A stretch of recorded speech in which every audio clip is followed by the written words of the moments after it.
Hey guys, Ben from BensGameTime. Welcome back to more Yu-Gi-Oh! Legacy Duelist. Last time we took down Weevil Underwood in just a long amount of dueling. It just took a while to do it, but we finally did it. It was a hard-fought duel, just like a lot of bad luck happened, but at the end of the day we still won. This time we're going to be back as Yugi in Mime control, so let's get started. Merrick was in possession of 2 of the 3 Egyptian god cards, but he still needed the Millennium Puzzle to bring his plan together. Suddenly, Yugi found himself being challenged by a duelist named Strings. Yugi. Prepare to duel and lose your puzzle. Merrick. Meet my mind slave, Strings the Quiet One. Thanks to the power of my Millennium Rod, he shall defeat you. Coward. Why should I waste my time when I can duel you through my mind puppets? Battling with the power of my Millennium Rod is no different than you using your puzzle to duel. That's not true. You force your servants to do your dirty work by taking control of their minds against their will. I duel with respect and honor. Merrick, make your move. So yeah, we're going to be dueling against Strings, who was basically pretty silent, actually. I think he himself didn't talk, and it was just like Merrick that talked through him. Let's do scissors. Nope, rock beats scissors. Alright, so yeah, the whole thing about this guy is that he has one of the god cards in his deck. He has Slifer the Sky Dragon. And that one, basically, I have no idea what card I could activate now, so let's hold on. Let's hold let's hold our horses there, game. Okay, so basically, yeah, he has Slifer the can't speak. Slifer the Sky Dragon. He has that card. And basically, its whole thing is that like its attack and defense is equal to 1,000 times the cards in his hand. So obviously, he's gonna try and do that. Alright, so what do we got? We got Swords of Revealing Light, we got Robin Goblin. Each time one monster on your side of the field inflicts battle damage to your opponent's life points, your opponent sends one card from the top of their deck to the graveyard. I want that. I want to, when an opponent's monster declares an attack, yeah, I want that. That's good. I want that on the field. I want to summon Beta the Magnet Warrior in attack mode. Pretty good card. And then I will just end my turn there. I'm not going to play that face down on the field just because.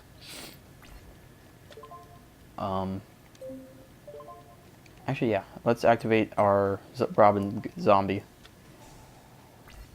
Just because that will be a very useful card.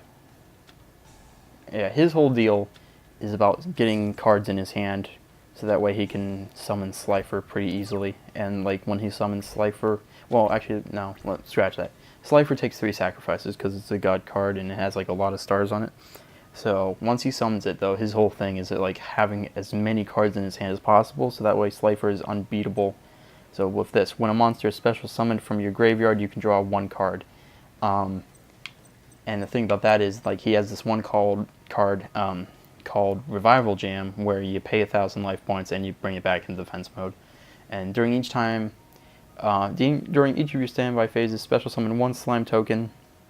In attack position, you cannot summon any monsters except slime tokens, but you can set. Okay.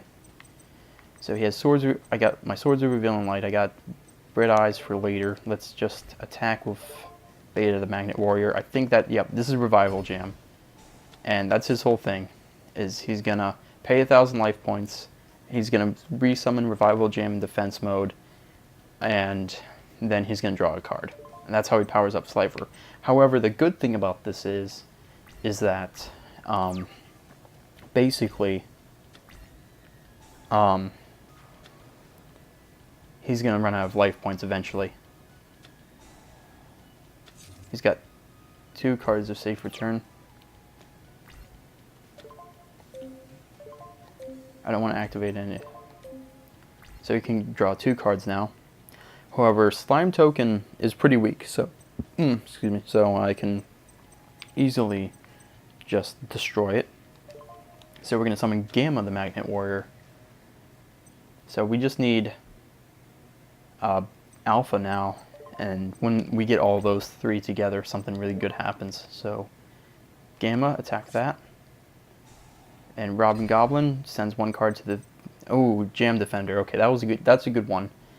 When it would just go to Revival Jam, and just my attacks would go to Revival Jam.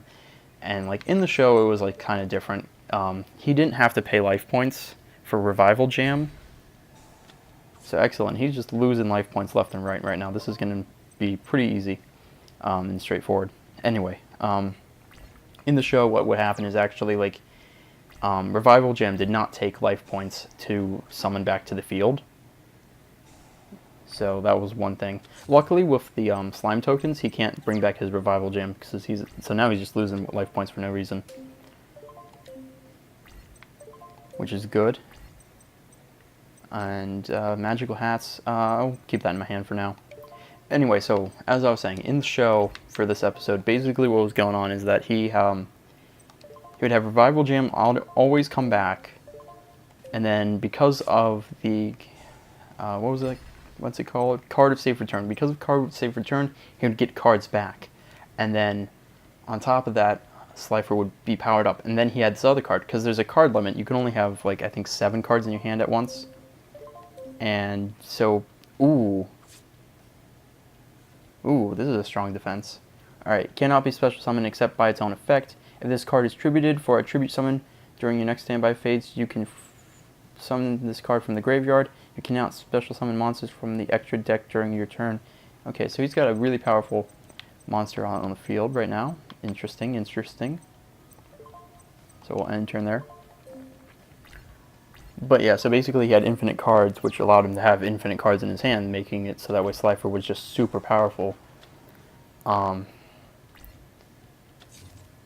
so what happened is, like, how Yugi won was he mind controlled over to his side of the field the Revival Jam, and because it didn't cost life points to bring back, you know, he kept bringing it back.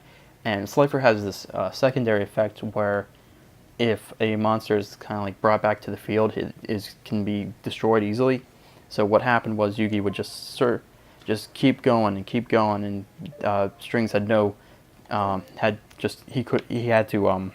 had no hope, not hope. Man, can't find the word. He just absolutely had to keep drawing cards, and so he eventually decked himself because of his own like card effects and such. So we're gonna attack the face down card right there. What is it? Ooh, humanoid slime. Interesting stuff. Okay, Gamma, just destroy this. So yeah, this is his whole strategy right now, is just like get some good defenses out, right, so I can't stop him. And then what he's going to do later is to just summon Slifer, like, because he's going to get Slime Token back, right, you know, so he's going to get Slime Token and all that, so yeah. But we have a shot still. We got some helpful cards. Yep, so here comes the Slime Token. I think he's going to summon Slifer this turn. Nope, not yet. Okay, good. Ooh, that's another bad one. Dark Door. Only one monster can attack, so I can't just all-out assault him now. See, I want my Red Eyes on the field, so that way I can... that's the thing. I want Red Eyes on the field, so that way, you know, I have something a little more powerful that can deal with these. But at the same time, I want to keep my Beta and Gamma Magnet Warriors, because once you get all 3 Magnet Warriors, they fuse together and become a super powerful monster. So we'll just summon Feral Imp in defense mode for right now. And then we're going to just attack with... since I can only do one attack, we're just going to Beta attack Slime Token. And there we go. That's going to be another 1,200 points of damage. Robin Zombie, he loses a card. Ooh, Nightmare Steel Cage. This card remains on the field for 2 turns, and basically no monsters can attack. So yeah, that was another thing he used to kind of like make it so that way Yugi had to just like lose the Slifer, but eventually Yugi found a way to win, as he always does, because, you know, whatever. So bringing back his Slime Token. If I summon Red Eyes, oh yeah, I can win this turn.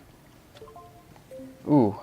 So yeah, another thing about Yugi's deck is he has like all these other cards, like card destruction. You just destroy a hand, bring back, and draw the same number. You know, draw two, discard two, draw two back. But right now, let's do this. Okay, some quick math. 500, right? 24 minus 500 is 1900. That's more than enough. So yeah, let's summon Red Eyes by sacrificing Gazelle and Feral Imp.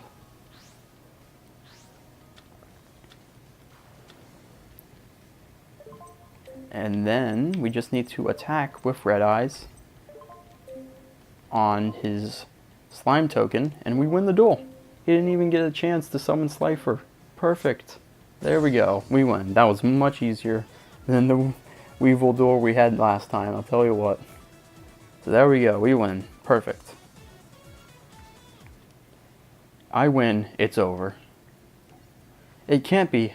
How could I lose with an Egyptian god card in my deck? Well, you didn't summon him for one thing, you know. I mean, that didn't happen. And then in the show, you did summon him, but you know, we just abused loopholes in that episode, and then you know, you decked yourself. So I mean, not so great a strategy now, is it? You'll pay. You may have defeated Slifer, but I hold another Egyptian card, a much more powerful one. So yeah, he has the most overpowered god card in his personal deck for Merrick. So yeah, that's a problem we'll have to deal with later. So savor this victory while you can, for it will be your last. Not exactly. Won't be our last. We got a little bit more to go. But yeah, we get Slifer now in Yugi's deck, so that's awesome.